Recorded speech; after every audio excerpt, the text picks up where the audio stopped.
So let's talk about leadership. What if I told you the real secret isn't just what you know, but the actual words you choose to use? You see, business vocabulary, it's not just some list of words you have to memorize. It can be a strategic weapon, one that can build a career or even shape an entire company. Let's dive in and find out how. Just imagine this for a second. You're walking into your first really big job interview. Your resume is polished, you're looking sharp, and you are just ready to crush it. And then it starts. The hiring manager starts throwing around words like synergy, stakeholders, ROI. Now you've probably heard them before, but right here, in this moment, under all this pressure, it feels like a test.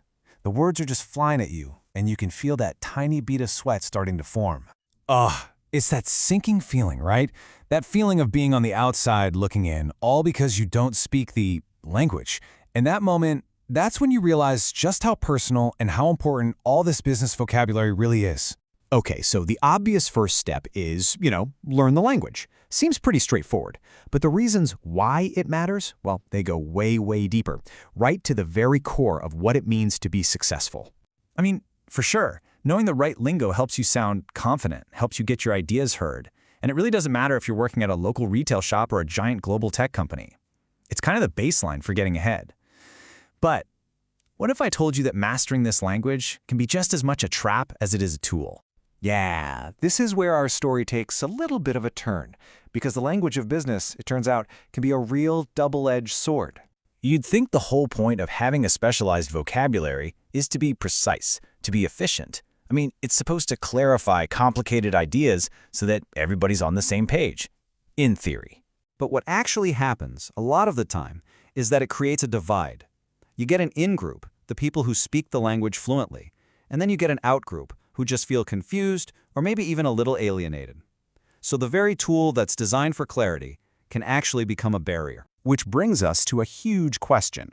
Is this language actually a critical tool for getting ahead? Or is it a barrier to the kind of real, authentic communication that defines truly great leadership? The best leaders, they get this tension. They understand it instinctively. They use language not just to talk, but to strategize. And there are a couple of really powerful theories that show us exactly how they pull this off. It all starts with something called framing theory. And the core idea is actually super simple. How you say something matters just as much, if not more, than what you say. A leader can pick very specific words to build a frame around a situation, and that frame can completely change how people see it. Just think about it for a second. Nobody wants to hear about cost reduction. That frame makes people feel scared, right? It's about losing something. But efficiency optimization, that frame inspires improvement, innovation. It's the exact same action, but the leader's words create a totally different emotional reality for the whole team. And then you've got communication accommodation theory. Now, it sounds really complex, but trust me, it's something we all do every single day. We change how we talk depending on who we're talking to. Leaders just do this strategically. They might converge, align with, investors by using super complex jargon to show they belong. Or they might converge with their own team by using really simple, direct language to build trust and make things clear. The legendary consultant Peter Drucker absolutely nailed this idea. He said, "The most important thing in communication is to hear what isn't said." A leader's choice of words isn't about showing off how smart they are. It's about understanding how their audience thinks and feels and meeting them right there. Okay, so this isn't just some stuff from a textbook. Let's look at how two absolute corporate giants, Shopify and Amazon, use these exact strategies to build their empires. So right here you can see two completely different playbooks. On one side, Shopify speaks the language of its customers, entrepreneurs. They use words that empower and build a sense of community. Amazon, on the other hand, does pretty much the opposite. It uses its own unique internal language to frame its really demanding culture, basically shaping its employees to fit this high-efficiency model. Shopify's mission says it all: to make commerce better for everyone. And their language reflects that perfectly. They use words of partnership, of empowerment, words like build and grow. They break down complex ideas to lower the barrier, to reduce the fear of starting a new business. They are converging with their users, and in doing so, they've built this fiercely loyal community. Now, Amazon's internal language is famous for being, peculiar. You hear these terms like two pizza teams or writing 6-page narratives instead of using PowerPoint.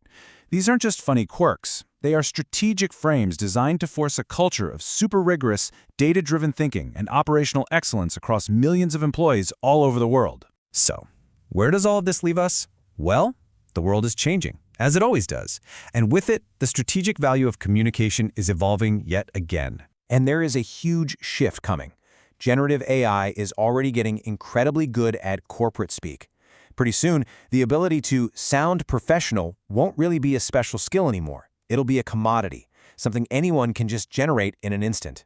So you can see this sort of evolution in communication skills. Step 1 was just knowing the words. Step 2, what we've been talking about, is using them strategically. But the final and most valuable step is going to be something that AI just can't replicate: authentic human connection. So what's the real takeaway from all this? Well, the best leaders are basically linguistic chameleons. First, they let their audience dictate their vocabulary. Second, they actively use language to build the culture they want. And finally, they know that no matter what words they choose, the ultimate goal is always, always crystal clear communication.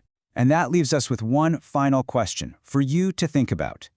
When technology can make anyone sound like a CEO, the real challenge and the real opportunity will be in how you use simple, powerful, and authentic words to build something so much more valuable: genuine connection.